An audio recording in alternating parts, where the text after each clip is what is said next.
أنزلنا إليكم كتابا فيه ذكركم أفلا تعقلون.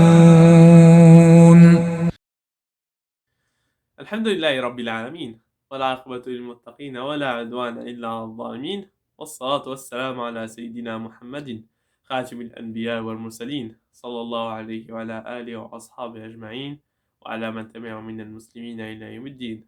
أما بعد, chers frères et sœurs, assalamu alaikum wa rahmatullahi ta'ala wa barakatuh. Bismillah wa salatu wa salam ala rasulillah.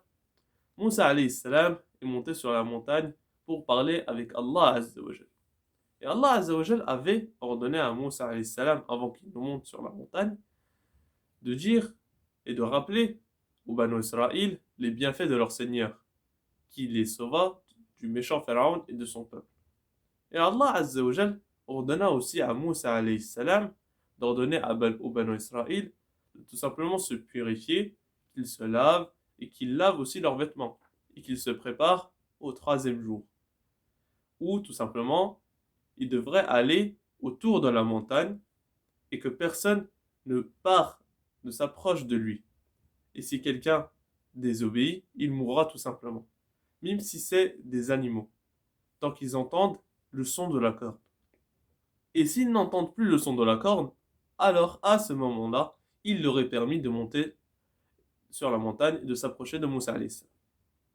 Évidemment, Banu Israël, ils obéirent à Moussa alayhi salam, et ils se sont purifiés, ils se sont lavés, ils lavèrent leurs vêtements, et ils se sont préparés au 3e jour. Et arrivé au 3e jour, il y avait sur la montagne un énorme nuage. Et à l'intérieur de ce nuage-là, il y avait plein de sons. Il y avait aussi des tonnerres, il y avait aussi un énorme son de la trompe. Évidemment, Banu Israël, à ce moment-là, ils avaient très peur. Ils se sont mis au pied de la montagne. Et puis, au bout d'un moment, il y a eu une sorte de fumée qui vint recouvrir toute la montagne.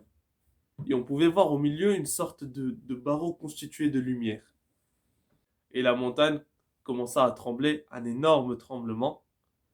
Et il y avait toujours ce son de la trompe.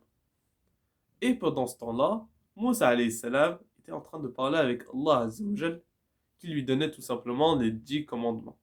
Comme il est venu dans le Coran, Bismillahirrahmanirrahim, dit, venez, je vais réciter ce que votre Seigneur vous a interdit. Ne lui associez rien, et soyez bienfaisants envers vos pères et mères. Ne tuez pas vos enfants pour cause de vos pauvretés, nous vous nourrissons tout comme eux. N'approchez pas les turpitudes, ouvertement ou en cachette. Ne tuez qu'en toute justice la vie qu'Allah a fait sacrée. Voilà ce qu'Allah vous a recommandé de faire.